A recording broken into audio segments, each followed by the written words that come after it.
Welcome to choice academy. அனைவருக்கும் வணக்கம். இந்த வீடியோ பதிவில் நம்ம உவமை தொடர்களும் அதற்கான பொருளும் பார்க்க போகிறோம். வீடியோ கொஞ்சம் பெருசாக கூட இருக்கலாம். கிட்டத்தட்ட 121லேருந்து 210 வரைக்குமான உவமை தொடர்களும் அதற்கான பொருளும் நம்ம பார்க்க போகிறோம்.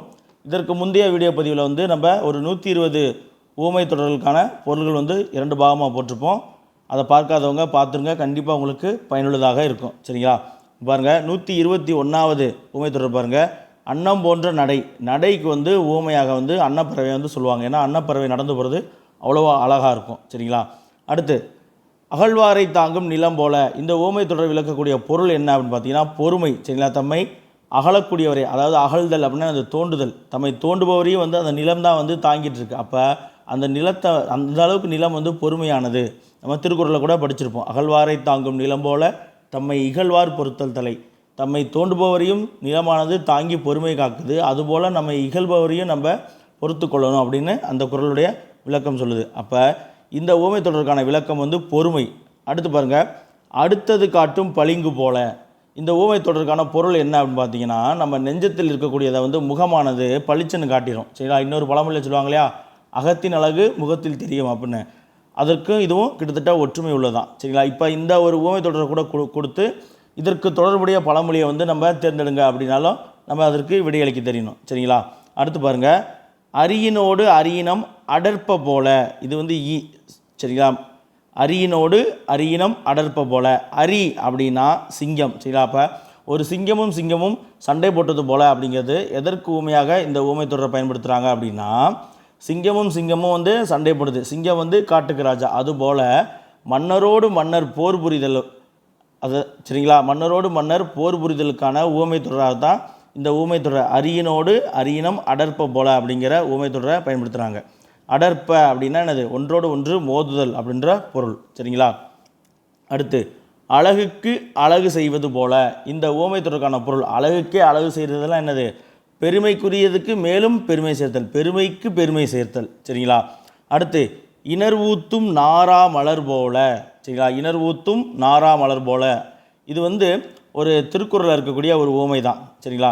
அதாவது மனமில்லாத மலர் போன்றவர் அப்படின்னு வள்ளுவர் சொல்கிறார். யாரை? சரிங்களா? இணர் ஊத்தும் நாரா மலர் அப்படின்னா மலர்ந்து கொத்து கொத்தாக மலர்ந்திருந்தாலும் மனமில்லாத மலர் போன்றவர். யார் அப்படின்னா, தான் கற்ற கல்வியை மற்றவருக்கு அவர் விளக்கமாக எடுத்து கூற முடியாதவரை வள்ளுவர் இணர் ஊத்தும் நாரா மலர் அப்படின்னு சொல்கிறார். அப்போ இணர் ஊத்தும் நாரா மலர் அப்படின்ற ஊமை தொடருக்கான பொருள் என்னது? மனம் இல்லாத மலர் போன்றவர். அடுத்து, 127வது ஊமை தொடர் பாருங்கள். உடுக்கை இழந்தவன் கை போல. இதுவுமே ஒரு திருக்குறள் ஊமை தான். அப்போ உடுக்கை இழந்தவன் கை போல ஆங்கே இடுக்கண் களைவதாம் நட்பு. சரிங்களா? உடுக்கை அப்படின்னா உடை. நமது மேலாடையானது நழுவும் பொழுது நம்முடைய கை எவ்வளோ வேகமாக அந்த உடையை பிடிச்சி சரி செய்தோ அந்தளவுக்கு நமக்கு விரைவாக உதவி செய்யக்கூடியதான் என்னது? நட்பு. சரிங்களா? அப்போ இந்த ஊமை தொடருக்கான விளக்கம் என்னது? நட்பை விளக்குது. சரிங்களா? அடுத்து, ஊருணி நீர் நிறைந்தது போல. இதுவுமே என்னது? திருக்குறள் தான். சரிங்களா? அப்போ ஊருணினா என்னது? ஊருக்கு பொதுவாக இருக்கக்கூடிய ஒரு நீர்நிலை. அந்த நீர்நிலை ஊரில் இருக்கக்கூடிய எல்லாரும் அந்த நீர்நிலையில் நீர் பருவது போல உபகாரியினுடைய செல்வம் ஊருக்கு உதவுதல் அப்படின்ற பொருள் விளக்குது. உபகாரினா என்னது? எல்லோருக்கும் வாரி வழங்கக்கூடிய ஒரு வள்ளல். சரிங்களா? நல்ல உள்ளம் கொண்டவருடைய செல்வமானது, தாராள மனம் கொண்டவருடைய செல்வம் ஊரில் இருக்க எல்லாருக்கும் உதவும் அப்படின்ற பொருள். சரிங்களா? அப்போ ஊருணி நீர் நிறைந்தது போல அப்படின்ற ஊமை தொடருக்கான பொருள் என்னது? உபகாரியினுடைய செல்வமானது ஊருக்கு உதவும். அடுத்து, 129வது ஊமை தொடர் பாருங்கள்.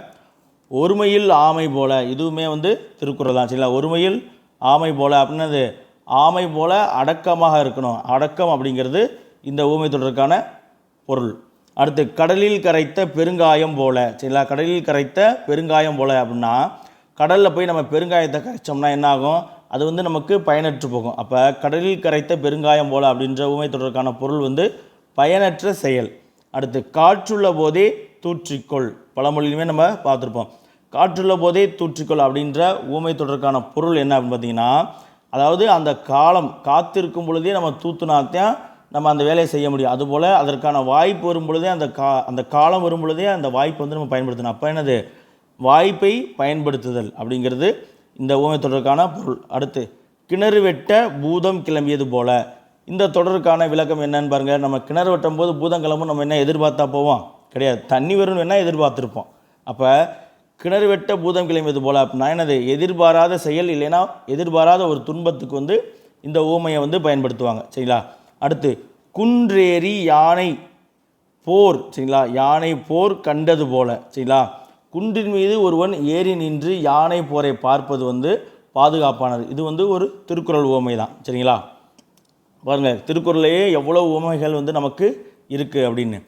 குன்றேறி யானை போர் கண்டது போல, ஒருவன் குன்றின் மீது இருந்து யானை போரை பார்ப்பது எந்த அளவுக்கு பாதுகாப்பானது அப்படின்ற ஒரு குறள் இருக்குது. சரிங்களா? அப்போ இந்த உவமைத்தொடருக்கான பொருள் வந்து என்னது? பாதுகாப்பு. சரிங்களா? அடுத்து குடத்திலிட்ட விளக்கு போல. இப்போ ஒரு குடம் இருக்குது, அந்த குடத்துக்குள்ளே நம்ம விளக்கு வச்சோம்னா அந்த விளக்கினுடைய பயன் வந்து நமக்கு கிடைக்குமா? கிடைக்காது. அதனுடைய சிறப்பும் நமக்கு தெரியாது. சரிங்களா? அப்போ குடத்திலிட்ட விளக்கு போல அப்படின்ற உவமைத்தொடர் உணர்த்தக்கூடியது வந்து மறைந்துள்ள சிறப்பு. சரிங்களா? அந்த விளக்கினுடைய சிறப்பு வந்து என்னது? அந்த குடத்துக்குள்ளேயே மறைந்து போயிடும். சரிங்களா? அடுத்து தாமரை போன்ற முகம். சரிங்களா? சில உவமைகளும் அதற்கான பொருளும் வரும், அதையும் நம்ம இப்போ பார்த்துடலாம். சரிங்களா? தாமரை முகத்திற்கு வந்து ஊமையாக வந்து தாமரையை சொல்லுவாங்க. அதே போல் தான் உருகி ஒளி தரும் மெழுகு போல. சரிங்களா? தன்னைத்தானே உருகி ஒளி தரக்கூடிய மெழுகு போல அப்படின்ற ஊமை தொடர்கான விளக்கம் என்னென்னா தியாகம். சரிங்களா? தன்னைத்தானே உருக்கி மற்றவங்களுக்கு வெளிச்சம் தருது. அப்போ இந்த ஊமை தொடர்கான விளக்கம் வந்து என்னது? தியாகத்தை குறிக்குது. சரிங்களா? அடுத்து தான் ஆடாவிட்டாலும் தன் சதை ஆடும் அப்படின்ற ஒரு ஊமை தொடர் பழமொழியிலையும் வரும். சரிங்களா? தான் ஆடாவிட்டாலும் தன் தசை ஆடும் அப்படின்னு சொல்லுவாங்க. அப்படின்னா என்னது? இரத்த பாசம். அதாவது நம்முடைய உடன் பிறந்தவர்கள், நம்முடைய இரத்த பாசம் உள்ளவங்களுக்கு ஏதாவது ஒரு பிரச்சனைனா நம்ம ஆடாவிட்டாலும் அந்த உணர்வுபூர்வம் நமக்கே வந்து அந்த இது வந்துடும். சரிங்களா? அவங்களுக்கு நம்ம உதவணும், அவங்களுடைய துன்பம் வந்து நமக்கு வருத்தத்தை கொடுக்கும். அதுதான் வந்து இந்த ஊமை தொடருக்கான விளக்கம். தான் ஆடாவிட்டாலும் தன் தசை ஆடும் அப்படின்னா என்னது? இரத்த பாசம். திங்களை நாய் குறைத்தற்று. தற்று அப்படின்னாலே வந்து போல அப்படிங்கிறது தான். சரிங்களா? பொருள். அப்போ திங்களை பார்த்து, திங்கள்லாம் என்னது? நிலா. நிலா பார்த்து நாய் குறைச்சுன்னா சொல்லுவாங்க இல்லையா? யாராவது ஒருத்தர் நம்மளை திட்டா என்ன சொல்லுவாங்க? சூரியனை பார்த்து நாய் குறைச்சா நாய்க்கு தான் வாய் வலிக்கும் அப்படின்லாம் சொல்லுவாங்க இல்லையா? அப்போ திங்களை பார்த்து நாய் குறைத்தது போல அப்படின்னா என்னது? பயனற்ற செயல். நாய் வந்து நிலா பார்த்து குறைச்சுன்னா என்னது? அது வேலை, தேவையில்லாத வேலை தான். சரிங்களா? அடுத்து தொட்டி நீளத்தில் சுண்ணாம்பு கலந்தது போல. சரிங்களா? தொட்டி நீளத்தில் சுண்ணாம்பு கலந்தது போல. அதாவது இப்போது தொட்டியில் நீளம் இருக்குன்னு வச்சுக்கோங்களேன், அதில் வந்து சுண்ணாம்பு கலந்தோம்னா என்ன ஆகும்னா அந்த நீளம் வந்து கருப்பு கலரில் இருக்கும். சரிங்களா? அடர் நீல நிறமும் கருப்பு கலரில் இருக்கும். அதில் சுண்ணாம்பு கலந்தோம்னா அது வெள்ளையாயிரும், வெளுத்துரும். அப்போ என்னது? கட்டிருள் வெளிச்சத்தால் நீங்குதல். சரிங்களா? கட்டி இருள் கூட வந்து வெளிச்சம் பட்டுச்சுன்னா என்னது? நீங்கிரும். அதுக்கு இந்த ஊமை தொடரை பயன்படுத்துகிறாங்க. என்னது? தொட்டி நீளத்தில் சுண்ணாம்பு கலந்தது போல. அடுத்து பாருங்கள், 140வது ஊமை தொடர் பாருங்கள். தோண்ட தோண்ட நீர் சுரத்தல் போல. சரிங்களா? தோண்ட தோண்ட நீர் சுரத்தல் போல. இந்த ஊமை தொடருக்கான பொருள் என்னது? இதுவுமே வந்து ஒரு திருக்குறள் வரக்கூடியதான். அதாவது ஆற்று பகுதியில் வந்து நம்ம தோண்ட தோண்ட நீர் சுரக்கும், அதுபோல் நல்ல நூல்களை படிக்க படிக்க அறிவு வளரும் அப்படின்னு சொல்லி ஒரு குறள் இருக்குது. அப்போ தோண்ட தோண்ட நீர் சுரத்தல் என்னது? தோண்ட தோண்ட நீர் சுரத்தல் அப்படிங்கிற ஊமை தொடருக்கான பொருள் வந்து என்னது? பெருகுதல் அப்படின்ற பொருள். சரிங்களா? அடுத்து நவில்தோறும் நூல் நயம் போல. சரிங்களா? நவில்தோறும் நூல் நயம் போல. இதுவுமே திருக்குறள் ஊமை தான். பண்பாளருடைய தொடர்பு. சரிங்களா? நவில்தோறும் நம்ம எந்த அளவுக்கு நூல்களை படிக்கிறோமோ அதுபோல் பண்பாளருடைய நட்பு வந்து நமக்கு பயன்தரும். அப்போ நவில்தோறும் நூல் நயம் போலனா பண்பாளர்கள், நல்ல பண்புடையவருடைய தொடர்பை வந்து விளக்கக்கூடிய ஒரு ஊமை தொடர். அடுத்து நுணலும் தன் வாயால் கெடும். சரிங்களா? நுணல் அப்படின்னா தவளை. தவளை என்ன பண்ணும்? சும்மா இருக்காமல் சத்தம் போட்டுக்கிட்டே இருக்கும். அப்போ பாம்பு தவளை இருக்க இடத்த தேடி வந்து தவளையை பிடிச்சி தின்றோம். சரிங்களா? அப்போ நுணலும் தன் வாயால் கெடும் அப்படின்னா தனக்குத்தானே தீங்கு செய்தல் அப்படிங்கிறது இந்த ஊமை தொடருக்கான விளக்கம். அடுத்து பாருங்க, பாம்பின் வாய் தேரை போல. சரிங்களா? தேரைனா அது ஒரு விதமான ஒரு தவளை வகையை சார்ந்தது தான். சரிங்களா? அப்போ பாம்பின் வாய்க்குள்ளே போன தவளை வந்து மீளுமா? மீளாது. அப்போ பாம்பின் ஏதாவது ஒரு பிரச்சனையில் போய் மாட்டிக்கிட்டா சொல்லுவாங்க, பாம்பு வாயில் அகப்பட்ட தேரை மாதிரி மாட்டிக்கிட்டேன் அப்படின்னு சொல்லுவாங்க இல்லையா? அப்போ பாம்பின் வாய் தேரை போல அப்படின்னா அது மீளாமை, மீள இயலாமை. சரிங்களா? அடுத்து பிள்ளையார் பிடிக்க குரங்காய் முடிந்தது. சரிங்களா? பிள்ளையார் பிடிக்க குரங்காய் முடிந்தது. இந்த ஊமை தொடர் வந்து என்ன விளக்குது அப்படின்னா எதிர்பாராத ஒரு தீமை. நம்ம ஒன்று நினச்சி செய்வோம், நமக்கு எதிர்பாராமல் அது வேறு வகையில் தீமையாக வந்து முடிஞ்சிடும். அப்போ இது போன்ற விளக்கத்துக்கு சரிங்களா, எதிர்பாராத ஒரு தீமைக்கு வந்து பயன்படுத்தக்கூடிய ஒரு ஊமை தொடர் தான் பிள்ளையார் பிடிக்க குரங்காய் முடிந்தது. அடுத்து பாருங்கள், புலி பசித்தாலும் புல்லை தின்னாது. இதை வந்து என்ன சொல்லுவாங்க, மான ரோசம் உள்ளதுக்கு இப்போ சொல்லுவாங்க இல்லையா, நான் கவரிமான் பரம்பரை, ஒரு முடிவு இருந்தால் கூட இறந்துடுவேன், மானம் போச்சுன்னா உசிரை விட்டுருவேன்னு சொல்லுவாங்க இல்லை, அது போன்றது தான். அப்போ புலிக்கு பசிச்சாலுமே வந்து என்னது, புல்லை திங்காது, அது என்னது வேட்டையாடி தான் சாப்பிடும். அப்போ மானம் உள்ளோர் வறுமையிலும் நெறி பிறலார். சரிங்களா, நல்ல குணம் உள்ளவர்கள், நல்ல வழியில் நடக்கக்கூடியவர்கள், அவர்களுக்கு எவ்வளவுதான் வறுமை வந்தாலும் வந்து என்னது, நல்ல நெறியில் இருந்து பிறல மாட்டார்கள் அப்படிங்கிறத விளக்கக்கூடிய ஒரு ஊமை தொடர் தான் புலி பசித்தாலும் புல்லை தின்னாது. அடுத்து புனையா ஓவியம் போல, இதை வந்து நம்ம இலக்கியத்திலே படிச்சிருப்போம், மணிமேலில் படிச்சிருப்போம். சரிங்களா, அதே போல் நெடுநெல் அடையில் வரும், புனையா ஓவியம் புறம்போந்தென்ன அப்படின்னு சொல்லி வரும். சரிங்களா, அதே போல் அது வந்து புனையா ஓவியம் புறம்போதென்ன வந்து மணிமேடையில் வரும். புனையா ஓவியம் கடுப்ப புனைவில் அப்படிங்கிறது நெடுநெல் வாடையில் வரும். சரிங்களா, அப்போ புனையா ஓவியம்னா என்னது, அழகு செய்யாத, அழகில்லாத, அழகுபடுத்தாத. இப்போ புனையா ஓவியம் போல் அழகு அப்படின்ற விளக்கக்கூடிய ஊமை தொடர் தான் புனையா ஓவியம் அப்படிங்கிறது. சரிங்களா, இப்போ இந்த புனையா ஓவியம் கடுப்ப புனைவில் அப்படிங்கிறத நெடுநெல் வாடை இதை எப்படி ஞாபகம் வச்சுக்கலாம்னா, நெடுநெல் வாடை நெடுதூரம் நடந்து போயிட்டு இருந்தோம்னா என்ன ஆயிரும், கடுப்பாயிரும். சரிங்களா, அப்போ புனையா ஓவியம் கடுப்ப புனைவில்னா நெடுநெல் வாடை. புனையா ஓவியம் புறம்போந்தென்ன அப்படிங்கிறது மணிமேலையில் பார்த்தீங்கன்னா, மணிமேகலையை வந்து உதயகுமாரன் அப்படிங்கிற ஒரு சோழ இளவரசன் காதலிப்பான். அவன் மணிமேகலை போகிற இடமெல்லாம் பின்னாடியே போவான். அப்போ அதில் மணிமேகலை சொல்லிப்பாங்க, புனையா ஓவியம் போக அவள் பின்னாடியே போகிற மாதிரி. அப்போ பின்னாடியே போகிறது மணிமேகலை அப்படின்னு சொல்லி ஞாபகம் வச்சுக்கலாம். சரிங்களா, அடுத்து மலைமுகம் காணா பயிர் போல. சரிங்களா, மழையே வரலைன்னா பயிர் என்ன ஆயிரும், வாடி போயிடும், வாட்டமாயிரும், ஏக்கம் வந்துடும். சரிங்களா, அப்போ மலைமுகம் காணா பயிர் போல இந்த ஊமை தொடர் உணர்த்தக்கூடிய பொருள் வந்து வருத்தம், வாட்டம், ஏக்கம் கூட வச்சுக்கலாம். சரிங்களா, அடுத்து மண்ணுள் மறைந்திருக்கும் நீர் போல. சரிங்களா, மண்ணுள் மறைந்திருக்கும் நீர் போல அப்படின்னா ஒன்று நுண்ணறிவுன்னு வச்சுக்கலாம், இல்லைன்னா மறைந்திருத்தல், மண்ணுக்குள்ளே நீர் இருக்கிறது நமக்கு தெரியுமா, தெரியாது. அப்போ மறைந்திருத்தல். சரிங்களா, இல்லைன்னா மறைபொருள் அப்படின்னுக்குள்ளே வச்சுக்கலாம். அடுத்து மரம்போல்வர், திருக்குறளில் வரக்கூடிய ஒரு ஊமை தான். சரிங்களா, மக்கற்பண்பு இல்லாதவரை மரத்திற்கு ஒப்பாவார் அப்படின்னு சொல்லி வள்ளுவர் சொல்லியிருக்கார். சரிங்களா, அறம்போல் கூர்மையரேனும் மரம்போல்வர் மக்கட்பண்பு இல்லாதவர். சரிங்களா, அப்போ மரம்போல்வர்னா யார், மக்கட்பண்பு இல்லாதவர்களை குறிக்கிறதுக்கு பயன்படுத்தப்பட்ட ஒரு ஊமை தொடர் தான் என்னது, மரம்போல்வர் அப்படிங்கிறது. அடுத்து மின்னாமல் இடி இடித்தது போல. மின்னலே மின்னாமல் இடி இடிச்சுன்னா எப்போ இருக்குது நமக்கு, அதாவது எதிர்பார்க்காத ஒரு விஷயம் இல்லையா. அப்போ ஒரு எதிர்பாராத துயரம் நடக்கும் பொழுது இது போன்ற ஊமையை பயன்படுத்துவாங்க. அப்போ மின்னாமல் இடி இடித்தது போல அப்படின்ற ஊமை தொடரை விளக்கக்கூடிய பொருள் வந்து எதிர்பாராத துயரம். மோப்பக்குலையும் அனிச்சம், திருக்குறள் ஊமை தான். மோப்பக்குலையும் அனிச்சம் முகந்தெரிந்து நோக்கக்குலையும் விரிந்து. அதாவது நம்ம மோந்து பார்த்தாலே அந்த அனிச்ச மலரானது வாடி போயிடும். அதுபோல் நம்ம முகம் சிறிது மாறுபட்டு விருந்தினரை உபசரித்தாலே விருந்தினருடைய முகமானது மாறிவிடும் அப்படின்ற பொருள் கொண்ட திருக்குறள். அப்போ முகம் திரிந்து நோக்கின் விருந்தினருடைய முகமானது வாடிவிடும், இதை உணர்த்துறதுக்காக பயன்படுத்தப்பட்ட ஒரு ஊமை தொடர் தான் மோப்பக்குலையும் அனிச்சம்.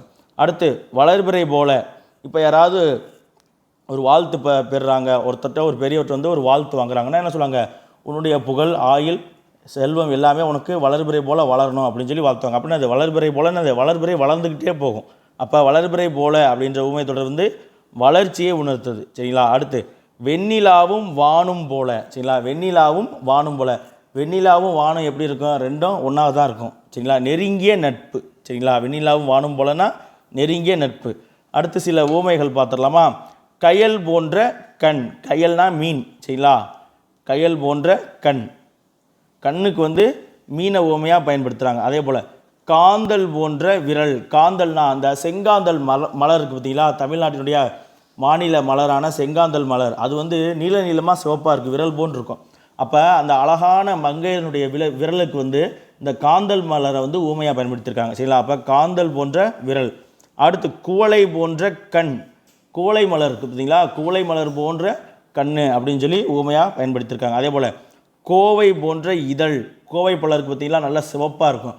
அப்போ ஒரு இதழ் உதடுக்கு வந்து என்னது கோவை பழத்தை ஊமையாக பயன்படுத்தியிருக்காங்க. அடுத்து பவளம் போன்ற வாய். சரிங்களா, பவளம் இருக்கு இல்லையா, பவளம் போன்ற வாய், வாய்க்கு வந்து பவளத்தை ஊமையாக பயன்படுத்தியிருக்காங்க. அதே போல் பல்லுக்கு வந்து என்னது முத்தை ஊமையாக படுத்தியிருக்காங்க, முத்து போன்ற பற்கள் அடுத்து முகத்திற்கு ஊமையாக வந்து என்னது முழுமதியாக பயன்படுத்தியிருக்காங்க.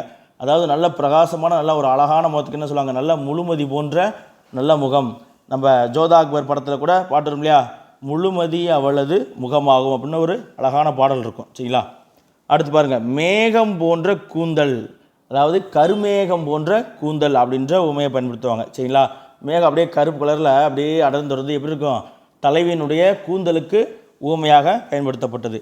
வில் போன்ற புருவம். சரிங்களா. புருவம் வந்து எப்படி அப்படியே வளைஞ்சிருக்கும் இல்லையா, அதை வந்து வளைந்திருக்கக்கூடிய அந்த வில்லுக்கு ஊமையாக பயன்படுத்தியிருக்காங்க. சரிங்களா. அடுத்து நெடும்புணலும் வெல்லும் முதலை. சரிங்களா. திருக்குறளில் இருக்கக்கூடியது நெடும்புணலும் வெல்லும் முதலை அப்படின்னா, முதலை வந்து நீருக்குள்ளே இருக்கும் பொழுது அது வலிமையாக இருக்கும். சரிங்களா. அதே தரைக்கு வந்துட்டால் அதனுடைய வலிமை குறைந்துடும். சரிங்களா. அது என்னது, சொந்த இடத்தில் வலிமை அப்படின்ற பொருளை உணர்த்தக்கூடிய ஊமைத்தொடர் தான் நெடும்புணலும் வெல்லும் முதலை அப்படிங்கிற ஊமைத்தொடர். அது இருக்கக்கூடிய இடத்துல இருந்தால் தான் என்னது அது வலிமை. இப்போ நம்மளே வந்து இப்போ இந்தியா பாகிஸ்தான் லெவலில் ஒரு இந்தியா ஆஸ்திரேலியா கிரிக்கெட் மேட்ச் நடக்குதுன்னா, ஹோம் கிரவுண்டில் போட்டால் அது யாருக்கு ஃபேவராக இருக்குது, எப்போவுமே வந்து அந்த எந்த நாட்டுடைய ஹோம் கிரவுண்டில் அந்த மேட்ச் நடக்குதோ அந்த நாட்டு மக்கள் அந்த நாட்டு டீமுக்கு அது இதாக இருக்கும், ஃபேவராக இருக்கும். ஏன்னா அந்த இடத்தினுடைய தட்பவெப்பநிலை, அந்த இடத்துல இருக்கக்கூடிய கிரவுண்டோட அமைப்பு எல்லாமே அவங்களுக்கு சாதகமாக இருக்கும். அப்போ சொந்த இடத்துல வந்து என்னது அவங்கவுங்களுக்கு வலிமை இருக்கும். இப்போ நம்ம வடிவேல் ஜோக் கூட சொல்லல, வாடா என் ஏரியாவுக்கு வாடா சொல்கிறோம் இல்லையா, அதான் நம்ம இடத்துல தான் வந்து நம்ம வலிமையை காட்ட முடியும். அப்போ சொந்த இடத்தில் நமக்கு வலிமைங்கிறது என்னது, நெடும்புணலும் வெல்லும் முதலை. அடுத்து நாவாயும் ஓடா நிலத்து. இது ரெண்டுமே வந்து திருக்குறள் தான். சரிங்களா. நாவாய் கப்பல் வந்து என்னது நிலத்தில் ஓடாது, அதே போல் வலிய தேர்கால்களை உடைய தேர் வந்து என்னது கடலில் ஓடாது. சரிங்களா. அப்போ நாவாயும் நிலத்தில் ஓடாது அப்படிங்கிற ஊமைத்தொடருக்கான விளக்கம் என்னது, அயலவர் இடத்தில் வந்து நமக்கு பலம் இருக்காது. சரிங்களா. மற்றொரு இடத்துல போயிட்டு நம்மளுடைய பலத்தை காட்ட முடியாது இல்லையா, அதை உணர்த்தக்கூடிய ஒரு ஊமைத்தொடர் தான். அடுத்து 165வது பாருங்கள், யானை வெறும் புலிதாக்குறின். கடந்த முறை டிஎன்பிசியில் கூட கேட்டிருப்பாங்க, பரியது கூர்ங்கோட்டதாயினும் வெறுவும் பரியது கூர்ங்கோட்டதாயினும் யானை வெறுவும் புலிதாக்குறின், அதில் வந்துட்டு கேட்டிருப்பாங்க. சரிங்களா. பாருங்கள், அப்போ யானை வெறும் புலிதாக்குறின் அப்படின்னா, யானை வந்து எனது ஒரு பெரிய உருவம் கொண்டதாக இருந்தாலும் ஊக்கமுடைய புலியானது தாக்கினால் அந்த யானையுமே வந்து என்னது அந்த புலி வீழ்த்திடும். அப்போ என்னது ஊக்கம் அப்படிங்கிறது இந்த இடத்துல மன வலிமையை வந்து நமக்கு ஊமையாக சொல்லியிருக்காங்க. மன வலிமைக்கு ஊமையாக வந்து என்னது ஊக்கத்தை சொல்லியிருக்காங்க. அப்போ உடல் வலிமையை விட வந்து என்னது மன வலிமை தான் வந்து அதிக பலம் நமக்கு. சரிங்களா. உடல் வலிமையை விட மனசில் தைரியம் இருக்கணும். நான் எக்ஸாம் கிளியர் பண்ணிடுவேன், கண்டிப்பாக வேலை வாங்குன்னு சொல்லி நம்ம மனதளவில் முதல் தைரியமாக இருக்கணும். மனதளவில் தைரியமாக இருந்து நம்ம மனசில் அதை பதிய வச்சோம்னா கண்டிப்பாக அந்த இடத்த வந்து நம்ம அடைஞ்சே தருவோம். சரிங்களா. அடுத்து பாருங்கள், தேசுண்ட திங்கள் போல. சரிங்களா. தேசு அப்படின்னா ஒளி. சரிங்களா. அழகு அப்படின்ற பொருள். சரிங்களா. உண்ட அப்படின்னா நமக்கு தெரியும், உண்டன்னா உட்கொள்ளுதல் அந்த பொருளில் வரும். இன்னொன்று வந்து மங்குதல், பொலிவு அற்றல் அப்படின்ற பொருளில் வரும். சரிங்களா. பொலிவு இழத்தல் மங்குதல் அப்படின்ற பொருளில் வரும். அப்போ தேசுண்ட திங்கள் போலனா பொலிவிழந்த நிலா போல அப்படின்ற பொருள். சரிங்களா. மெலிவுற்றல், அழகு குறைதல், பொலிவு இழத்தல், இந்த பொருளை வந்து உணர்த்துறதுக்கு தேசுண்ட திங்கள் போல அப்படின்ற ஒரு ஊமை தொடரை வந்து பயன்படுத்துகிறாங்க. கம்பராமாயணத்தில் கூட வந்து தேசுண்ட திங்கள் போல சீதை இருந்தால் அப்படின்னு இருப்பாங்க. அப்போ என்னது மெலிவுற்ற சீதையை ஊமைக்கு மெலிவுற்ற சீதைக்கு ஊமையாக இந்த தேசுண்ட திங்கள் அப்படின்ற ஊமையை வந்து கம்பர் வந்து பயன்படுத்தியிருப்பார். சரிங்களா. அடுத்து 167வது பாருங்கள், கடுகு உள்ளம். கடுகு எவ்வளோ சின்னதாக இருக்கும், கடுகு அளவு உள்ள ஒருத்தருக்கு இருக்குன்னா என்னது, அவன் வந்து ஒரு சுயநலக்காரன், குறுகிய மனம் உள்ளவன். சரிங்களா. கடுகு உள்ளம் அப்படிங்கிற ஊமை தொடர் வந்து கடுகு உள்ளம் போலன்னு வச்சுக்கலாம். சரிங்களா. கடுகு உள்ளம் போலவன் அப்படின்னா, கடுகு உள்ளம் போலன்னா குறுகிய மனம், சுயநலம் அப்படின்ற பொருள். தொன்னை உள்ளம். சரிங்களா. தொன்னை உள்ளம் அப்படின்னா அசடு மனம். சரிங்களா. அசடு மனம். அடுத்து தாயுள்ளம் போல அப்படின்னா என்னது, தாயுள்ளம்னா ஒரு தாய் வந்து என்ன நினைப்பா, தன்னை விட தன் பிள்ளைகள் மற்றவர்கள் எல்லாம் நல்லா இருக்கணும் அப்படின்னா ஒரு தாய்க்கே இருக்கக்கூடிய அந்த குணம் இருக்குது. அப்போ தாயுள்ளம் கொண்டவன் அப்படின்லாம் சொல்லுவாங்களே, தாயுள்ளம்னா என்னது பிறர் நலம் அப்படின்ற பொருளை உணர்த்தக்கூடிய ஓமை தான் வந்து தாயுள்ளம். அடுத்து காராண்மை போல. சரிங்களா. இதில் காராண்மை அப்படின்ற சொல் எதை உணர்த்துது அப்படின்னு பார்த்தீங்கன்னா, காராண்மை அப்படின்னா கரிய மேகம் வந்து தான் பெற்றுக்கொண்ட நீரை வந்து எல்லா மக்களுக்கும் வழங்குது இல்லையா, அப்போ அது என்னது எல்லாருக்கும் வாரி வழங்குது. அப்போ காராண்மை போல அப்படின்னா வள்ளல் தன்மை அப்படின்ற பொருளை உணர்த்தக்கூடிய ஒரு ஊமைத்தொடர் தான் காராண்மை போல. அடுத்து ஆழ்கடல் முத்து போல, ஆழ்கடல் இருக்கக்கூடிய முத்து என்னது பெரும் மதிப்பு வாய்ந்தது. சரிங்களா, சொல்லுவாங்க இல்லையா, முத்து போல அவை வந்து ஒரு பையன் ஏதாவது குழந்தை பிறந்தா முத்து போல இருக்கான், முத்து போல பையன் அப்படின்னு சொல்லுவாங்க. இப்போ ஏதோ ஒரு பெண் பார்த்துட்டு வந்தாலோ ஒரு மாப்பிள்ளை பார்த்துட்டு வந்தாலோ என் பையன் வந்து சொக்க தங்கம் கடலில் இருக்கிற முத்து போல அப்படின்னா அது பெரும் மதிப்பு வாய்ந்தவன் அப்படின்ற பொருளை உணர்த்துறதுக்காக பயன்படுத்துவாங்க. அப்போ ஆழ்கடல் முத்து போல அப்படின்னா அது பெரும் மதிப்பு மிக்கது. அடுத்து பாருங்கள், கொழுகொம்பு அற்ற கொடி போல. சரிங்களா, அதாவது பற்று கொம்பு இல்லாத கொடி என்ன ஆகும், ஆதாரமற்று இருக்கும். சரிங்களா, அப்போ ஏதாவது சொல்லுவாங்களா, எல்லாத்தையும் எழுந்துட்டேன்னா அது இப்போ ஆதரவுக்கு ஆள் இல்லாமல் இருக்கே அப்படின்னு சொல்லுவாங்க. இப்போ கொழுகொம்பற்ற கொடி போல அப்படின்ற ஊமைத்தொடர் உணர்த்தக்கூடிய பொருள் வந்து ஆதாரமற்று நிற்பது அப்படின்ற பொருளை உணர்த்தும். சரிங்களா, அடுத்து ஆடி ஓய்ந்த பம்பரம் போல, ஒரு பம்பரம் சுற்றி நல்லா சுற்றிட்டா கடைசியில் அப்படியே சுருண்டு அப்படியே விழுந்துடும். இப்போ ஆடி ஓய்ந்த பம்பரம் போல என்னது ஓய்ந்திருத்தல். சரிங்களா, எதுவுமே செய்ய முடியாமல் அப்பாடா என் காலம்லாம் நல்லா ஆடி இப்போ நல்லா ஓஞ்சு போய் உட்காந்துருக்கேன் அப்படின்னு சொல்லுவாங்க இல்லையா, அதை உணர்த்தக்கூடிய ஒரு ஊமைத்தொடர் தான் ஆடி ஓய்ந்த பம்பரம் போல. அடுத்து கோடாரி காம்பு போல. சரிங்களா, கோடாரி காம்பு போல இந்த ஊமை தொடர் வந்து என்ன உணர்த்துது அப்படின்னு பார்த்தீங்கன்னா, தனது இனத்திற்கே துரோகம் செய்தல் அப்படிங்கிற பொருளை உணர்த்தக்கூடிய ஒரு ஊமை தொடர் தான் கோடாரி காம்பு போல. எப்படிங்க சார் அப்படின்னு கேட்டிங்கன்னா, கோடாரி இருக்குது பார்த்தீங்களா, இப்படி இருக்கும் கோடாரி. அந்த கோடாரி இந்த காம்பு இருக்கு இல்லையா, கோடாரியுடைய கைப்பிடி காம்பு அது வந்து மரத்தால் ஆனது தான். ஆனால் இந்த கோடாரி வந்து அதனுடைய இந்த கைப்பிடி மரத்தாலானதே அந்த மரத்தினுடைய இனமான மற்றொரு மரத்தை வெட்டுவதற்கே இந்த கோடாரியுடைய காம்பு வந்து உதவுது இல்லையா. சரிங்களா, தன்னுடைய இனத்தை வந்து அழிப்பதற்கே இந்த கோடாரி காம்பு உதவுது. அதைத்தான் வந்து இந்த ஊமையில் பயன்படுத்தியிருக்காங்க. கோடாரி காம்பு போலனா மரத்தால் ஆன கைப்பிடி வந்து மற்றொரு மரத்தை வெட்டுவதற்கு கோடாரிக்கு உதவுவது போல தன்னுடைய இனத்திற்கே துரோகம் செய்வதை உணர்த்தக்கூடிய ஒரு பழமொழி தான் வந்து இந்த வணிகணும் ஒரு ஊமை தொடர் தான் வந்து கோடாரி காம்பு போல. சரிங்களா, அடுத்து ஓடும் புளியம்பழமும் போல. சரிங்களா, இப்போ நீங்கள் இப்போ நல்லா சம்மர் சீசனு புளியம்பழம்லாம் காய்ச்சிருக்கு ரோட்டோரம்லாம். சரிங்களா, இப்போ பார்த்தீங்கன்னா அந்த புளியம்பழத்தை எடுத்து பாருங்கள், அதை உடச்சி பார்த்தீங்கன்னா ஓடு தனியாக இருக்கும், உள்ள பழம் தனியாக இருக்கும், ஒட்டி இருக்காது. சரிங்களா, அப்போ ஓடும் புளியம்பழம் போல என்னது ஒன்றோடு ஒன்று ஒட்டாமை. சரிங்களா, ஒன்றோடு ஒன்று ஒட்டாமை. அடுத்து மாரி காலத்து மழை போல. மாரி காலத்து மழை போலன்னு அது மழை பெய்ய வேண்டிய காலத்தில் பெய்யக்கூடிய மழை. அதாவது நம்ம நினச்சி மழை இந்த காலத்தில் பெய்யும். இப்போ நமக்கு தமிழகத்தை பொறுத்த வரைக்கும் வடகிழக்கு பருவக்காற்றை நம்பி தான் விதை விதைப்பாங்க. அதனால தான் பார்த்தீங்கன்னா விவசாயிகள்கிட்டலாம் கேட்டிங்கன்னா எந்த திசையிலேருந்து விதை விதைக்க தூவாங்கன்னா ஈசானிய மூலைன்னு சொல்லுவாங்க. வடகிழக்கு திசையிலேருந்து தான் விதை விதைக்க ஆரம்பிப்பாங்க. என்ன காரணம், நமக்கு மழை தர போகிறது இந்த வடகிழக்கு பருவக்காற்று தான். அதன் நினைவாகத்தான் அந்த மழையை நம்பி தான் வடகிழக்கு திசையில் இருந்து எனது விதை விதைக்க ஆரம்பிப்பாங்க. சரிங்களா, அப்போ மாரி காலத்து மழை போலன்னா தக்க சமயத்தில் செய்யக்கூடிய உதவி அப்படின்ற பொருளை உணர்த்தக்கூடிய ஒரு ஊமை தொடர் தான் வந்து என்னது மாரி காலத்து மழை போல. அந்த சமயத்தில் விதைச்சி நம்ம காத்திருப்போம், கரெக்டாக மழை பெஞ்சால் நல்லாயிருக்கும் அப்படின்ற சமயத்தில் பெய்யக்கூடிய மழை. சரிங்களா, அடுத்து பாருங்கள் அச்சில் வார்த்தது போல சொல்லுவாங்களே. அப்போ படத்துலலாம் பார்த்தா அந்த ட்வின்ஸ் ரோல்லாம் வரும் இல்லையா, ஒருத்தர் அச்சில் வார்த்தது மாதிரியே இருப்பாங்க. அதே போல் இப்போ குழந்தையெல்லாம் பிறந்து சொல்லுவாங்க பாரு, அவங்க அப்பனை அப்படியே அச்சில் வத்தது மாதிரியே இருக்கான், அவங்க அம்மா அப்படியே அச்சில் வத்த மாதிரியே இருக்கா அப்படின்னு சொல்லுவாங்க. என்னது ஒன்றோடு ஒன்று அப்படியே உருவத்தில் ஒன்று போலவே இருக்கிறது, அதை உணர்த்தக்கூடிய ஒரு ஊமைத்தொடர் தான் அச்சில் வார்த்தது போல. உருவத்தில் ஒன்று போல இருத்தல். சரிங்களா, அடுத்து 178வது பாருங்கள், இருதலை கொல்லி எறும்பு போல. கொல்லிக்கு வந்து இந்த லீ வரணும். சரிங்களா, மன்னிச்சுக்கணும்.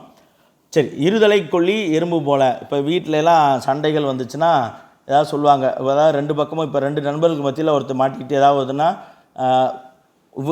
வலது பக்கம் இருக்கவருக்கும், அதாவது இந்த நண்பருக்கும் நம்ம சப்போர்ட் பண்ண முடியாது, இன்னொரு நண்பருக்கும் சப்போர்ட் பண்ண முடியாது, ரெண்டு பேத்துக்கு நடுவில் இருந்து நம்ம கஷ்டப்படுவோம். அப்போ அந்த சூழ்நிலையில் சொல்லுவாங்க என்னது இருதலை கொல்லி எறும்பாட்டம் நான் கஷ்டப்படுறேன் அப்படின்னு. அப்போ இருதலை கொல்லி எறும்பு போலன்னா என்னது துன்பம். சரிங்களா, அதாவது இந்த பக்கமும் போக முடியாது அந்த பக்கமும் போக முடியாது. சரிங்களா, அடுத்து பாருங்கள் ஈன்றோரை நீத்த குளவி போல. சரிங்களா, குளவி அப்படின்னா குழந்தை. சரிங்களா, குளவினா குழந்தை.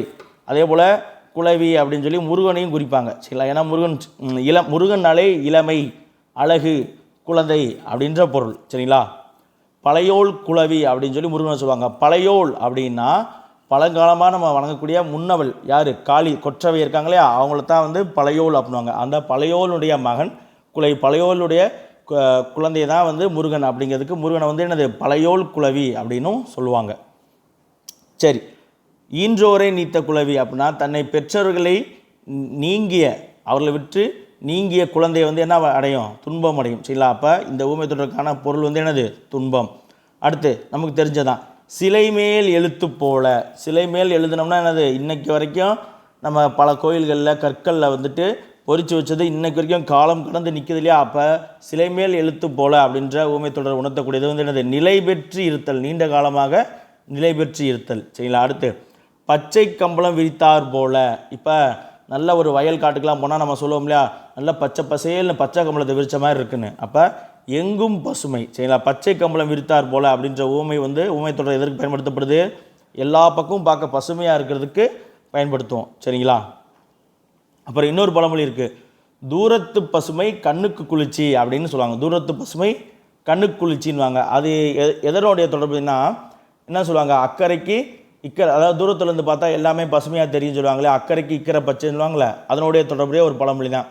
தூரத்துலேருந்து நம்ம அந்த கரையை பார்க்கும் பொழுது அந்த அந்த கரை வந்து ரொம்ப பசுமையாக இருக்க மாதிரி இருக்கும். ஆனால் அங்கே போய் பார்த்தா தான் தெரியும் என்னது, அங்கே எங்கெங்கே பள்ளமாக இருக்குது, எங்கெங்கே பசுமை காஞ்சிருக்குன்னு. நமக்கு தூரத்தில் பார்க்கும்பொழுது எல்லாமே பசுமையாக இருக்கும். சரிங்களா? அதனுடைய தொடர்புடைய தான் என்னது, சரிங்களா, பச்சை கம்பளம் விரித்தார் போலனா எங்கும் பசுமை அப்படின்ற பொருள். அடுத்து பசுத்தோல் போர்த்திய, சரிங்களா, மன்னிக்கணும், போர்த்திய, பசுத்தோல் போர்த்திய புலி போல அப்படின்னா என்னது, இதுவுமே வந்து திருக்குறளில் இருக்கக்கூடிய ஒரு ஓமை தான். இதில் இருக்கக்கூடிய ஸ்பெல்லிங் மிஸ்டேக்லாம் வந்து நான் ஒன்ஸ் திருப்பி கரெக்ஷன் பண்ணி நம்ம டெலிகிராம் குரூப்பில் பேட்ச் ஸ்டூடெண்ட்ஸ்க்கு அனுப்பிச்சிடுறோம். சரிங்களா? பசுத்தோல் போர்த்திய புலி போல அப்படின்னா என்னது, புலி வந்து பசுத்தோலை போர்த்திக்கிட்டு ஊருக்குள்ள வந்தது போல், என்னது, ஒழுக்கம் உள்ளவன் போல நடித்து ஏமாற்று போன குறிக்கக்கூடிய ஒரு ஊமை தொடர் தான் வந்து என்னது, பசுத்தோல் போர்த்திய புலி. அடுத்து பாருங்கள், யானை வாய் அகப்பட்ட கரும்பு போல.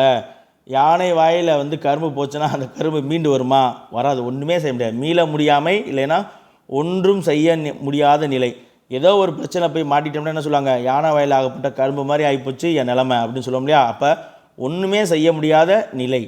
அடுத்து அச்சு, அச்சாணி, சரிங்களா, அச்சு இல்லாத தேர் போல. அச்சுனா அச்சாணி, அச்சாணி இல்லாத தேர் போல என்னது, அச்சாணி இல்லாத தேரில் நம்ம பயணம் செஞ்சோம்னா அது என்னது, ஆபத்தில் முடியும், விபத்தை ஏற்படுத்தும். அப்படி இல்லை அச்சு இல்லைன்னா என்னது, அச்சு இல்லாத தேர் வந்து பயனற்றதாகவும் இருக்கும். சரிங்களா? இந்த இரண்டுக்குமே இந்த ஊமை தொடரை வந்து நம்ம பயன்படுத்தலாம். சரிங்களா? அடுத்து கலங்கரை விளக்கம் போல. கலங்கரை விளக்கம் போல அப்படின்னது, கலங்கரை விளக்கம் வந்து தூரத்தில் வந்து வழி தெரியாமல் கலங்குகின்ற களங்களுக்கெல்லாம் கைகாட்டி ஒளியை காமிச்சு கரை இங்கே இருக்குன்னு உதவி கரையை காமிக்கிறது போல் என்னது, உதவுதல், உதவுதலுக்கு பயன்படுத்தக்கூடிய ஒரு ஊமை தொடர் தான் வந்து என்னது, கலங்கரை விளக்கம் போல. சரிங்களா? கரை, இந்த இடத்துல கரை அப்படின்னா இன்னொரு பொருள் இருக்குது, அழைத்தல், கலங்கியுள்ளவர்களை அழைத்தல், களங்களை அழைத்தல். சரிங்களா? கலங்கரை அப்படின்னா களம் கூட்டல் கரை, களங்களை அழைத்தல் அப்படின்ற பொருள் வரும். அடுத்து பாருங்கள், ஒரு தாய் வயிற்று பிள்ளை போல அப்படின்னு சொல்கிறாங்க. ஒரு தாய் வயிற்று பிள்ளை போல, இந்த ஊமை தொடர் வந்து உணர்த்தக்கூடிய பொருள் என்ன அப்படின்னு பார்த்தீங்கன்னா ஒற்றுமை. சரிங்களா? இப்போ ஒரு 2 பேர் ரொம்ப ஒற்றுமையாக இருக்காங்க, இல்லை இப்போ ஒரு வீட்டுக்கு 2 மருமகள் வர்றாங்க, 2 பேரும் ஒருத்தருக்கு ஒருத்தர் நல்லா ஒற்றுமையாக இருந்தால் என்ன சொல்லுவாங்க, 2 பேரும் பார்த்தா ஒரு தாய் வயிற்று பிள்ளை போல் நல்லா ஒற்றுமையாக அக்கா தங்கச்சி நல்லா இருக்காங்க அப்படின்னு சொல்லுவாங்களே. அப்போ ஒரு தாய் வயிற்று பிள்ளை போல் அப்படின்னது ஒற்றுமை அப்படின்ற பொருளை பயன்படுத்தலாம். அதே போல் உருவ ஒற்றுமையும் சொல்லுவாங்க. 2 பேரும் ஒரே தாய் வயிற்றில் பிறந்தீங்க, பார்த்தா 2 பேரும் ஒரே மாதிரி இருக்கீங்களே அப்படின்னு சொன்னாங்களே, உருவ ஒற்றுமையும் பயன்படுத்தலாம். சரிங்களா? அடுத்து 2 தோணியில் கால் வைத்தது போல. சரிங்களா? 2 தோணியில் கால் வைத்தது போல. தோணி அப்படின்னா அது நம்ம நீர்நிலையில் கடக்க பயன்படுத்தக்கூடிய ஒரு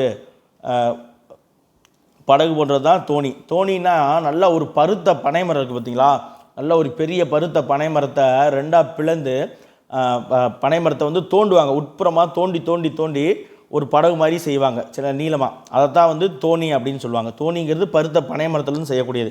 அப்போ 2 தோணிலையும் கால் வச்சோம்னா நம்ம அந்த நீர்நிலையில் வந்து பயணம் செய்ய முடியுமா, முடியாது, எதுவுமே செய்ய முடியாது. அப்போ 2 தோணியில் கால் வைத்தது போலனா ஒன்றும் செய்ய முடியாத நிலை. சொல்லுவாங்களே, ஆற்றுல ஒரு கால் சேத்துல ஒரு கால் வைக்காது அப்படின்னு சொல்லுவாங்களே, என்னது, அப்போ ஆற்றுல ஒரு கால் சேத்துல ஒரு கால் வச்சோம்னா எதுவுமே செய்ய முடியாது. சரிங்களா? அதை உணர்த்தக்கூடிய ஒரு அதே போன்ற ஒரு ஊமை தொடர் தான் 2 தோணியில் கால் வைத்தது போலனா ஒன்றும் செய்ய முடியாத நிலை.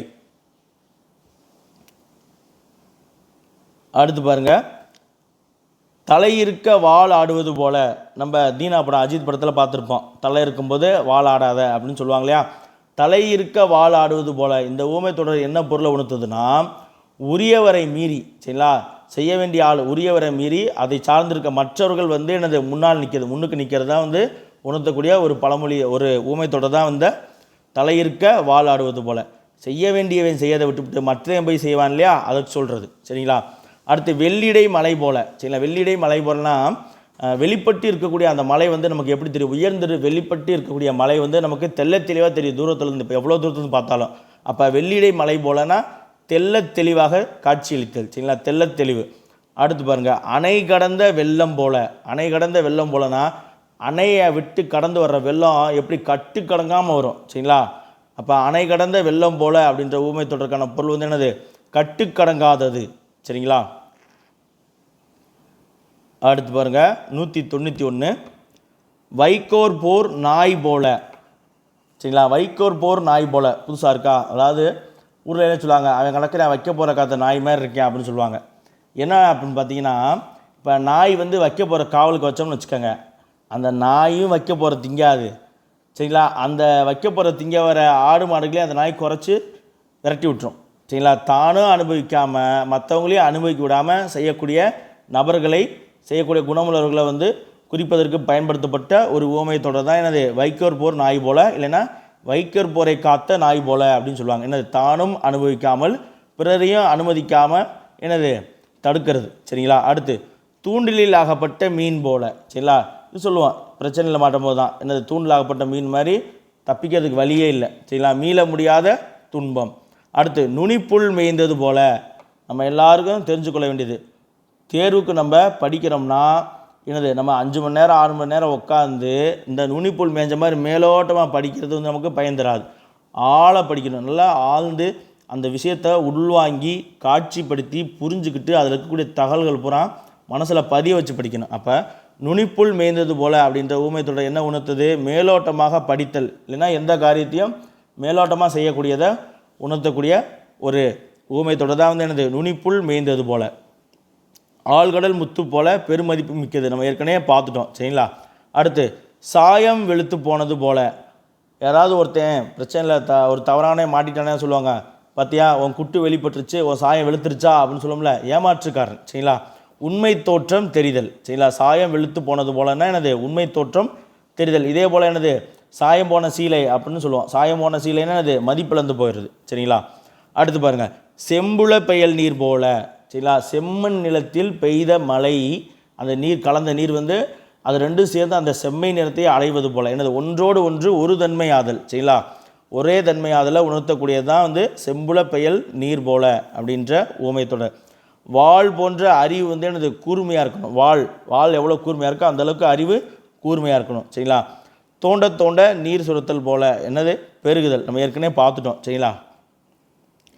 சுடர் விளக்காயினும் தூண்டுகோல் போல. அதாவது என்னதான் விளக்கு சுடர் விட்டு எரிஞ்சாலும் அந்த திரியை வந்து நம்ம தூண்டி விட்டுட்டு தான் அது இன்னும் நல்லா எரியும், நீண்ட நேரம் எரியும். அப்போ யார் எவ்வளோ ஊக்கமாக செயல்பட்டாலும் அவர்களை மேலும் மேலும் ஊக்கப்படுத்துறதுக்கு ஒரு ஆள் இருக்கணும். சரிங்களா, மேலும் மேலும் ஊக்கப்படுத்துதல். சுடர் விளக்காயினும் தூண்டுகோல் போலன்னா ஊக்கப்படுத்துதல் அப்படிங்கிற பொருளை உணர்த்தக்கூடிய ஒரு உவமை தொடர். அடுத்து பாருங்கள், ஒரு கேள்விப்படாது பாருங்கள், உலக்கை தேய்ந்து உளிப்பிடி ஆனது போல. உளிப்பிடி. சரிங்களா, உளி, அந்த உளிக்கு பிடி இருக்குங்களே அதை சொல்லுவாங்க. உலக்கை தேய்ந்து உளிப்பிடி ஆனது போல அப்படின்னா, உளினா நம்ம மர வேலையெல்லாம் செய்கிறவங்க வச்சுருப்பாங்களே உளி, அந்த உளி. உலக்கை தேய்ந்து உளிப்பிடி ஆனது போலன்னா என்னது, உலக்க பெருசாக இருக்கும், அது தேஞ்சு தேஞ்சு தேஞ்சு கடைசியில் சின்னதாக போயிடும். உளிப்பிடி சின்னதாக இருக்கும். அதாவது வர வர குறைதல். சரிங்களா, வர வர குறைதல். இப்போது நமக்கெல்லாம் இதெல்லாம் முக்கியம்தான்.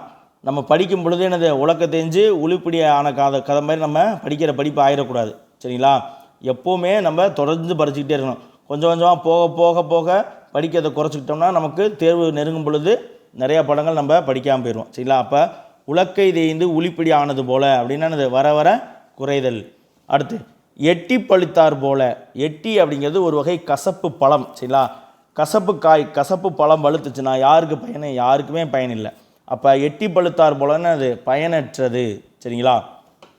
அடுத்து அடி வயிற்றில் இடி விழுந்தது போல சொல்லுவாங்களா, என்னடா வந்துட்டு ஏதாவது ஒரு அதிர்ச்சியான சம்பவம் சொன்னாங்கன்னா என்னது அடி வயிற்றில் இடி இறக்குன மாதிரி சம்பவம் சொல்கிறேன். நமக்கு எப்படி டிஎன்பிஎஸ்சியில் கம்மியான போஸ்டிங் போடும்போது இப்படி தான் இருந்திருக்கும், அடி வயிற்றில் இடி இறக்குன மாதிரி இருந்திருக்கும் இல்லையா.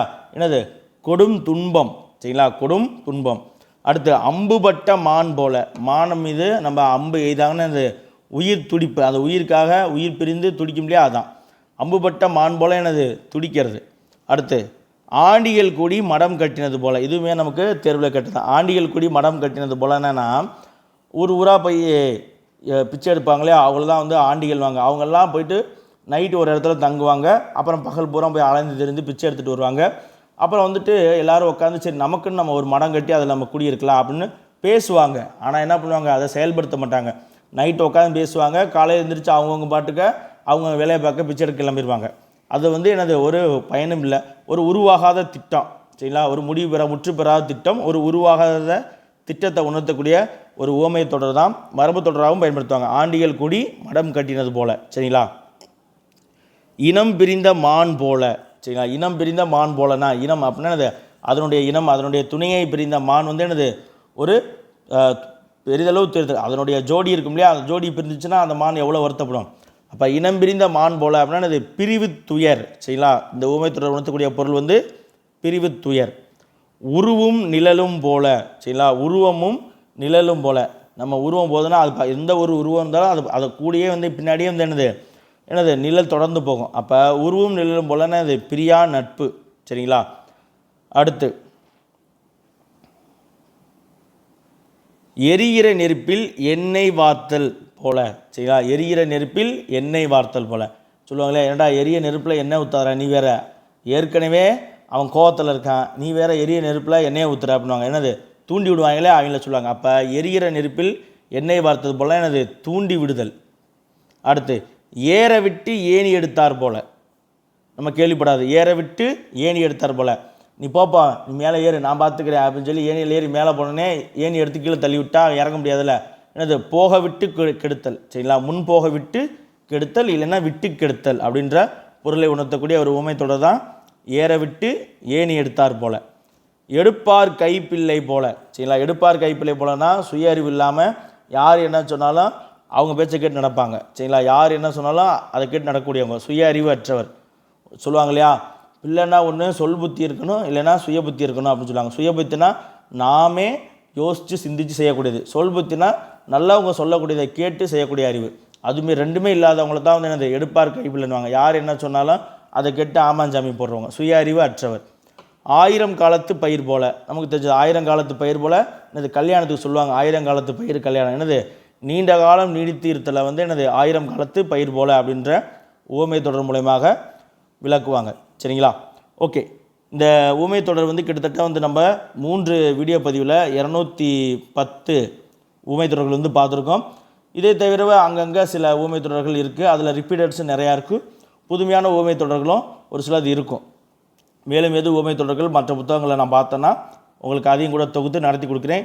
இப்போதைக்கு இந்த 210 ஊமை தொடர்களுமே வந்து கண்டிப்பாக நமக்கு பயனுள்ளதாக இருக்கும். சரிங்களா, ஒரு முறை படிங்க, படிச்சுட்டு இதுக்கெல்லாம் நீங்கள் வந்து அதிகமான மெனக்கடல் செய்யணும் அப்படிங்கிற அவசியம் கிடையாது. 1க்கு 2 முறை நீங்கள் இதை வீடியோ கேட்டாலோ ஒரு முறை பார்த்தாலோ ஓகே, 1க்கு 2 முறை இதை நீங்கள் கேட்டுட்டு படிச்சிங்கனாலே கண்டிப்பாக உங்களுக்கு மறக்காது. சரிங்களா, நல்லா ஞாபகம் இருக்கும். மீண்டும் ஒரு அடுத்த வீடியோவில் சந்திப்போம். நன்றி.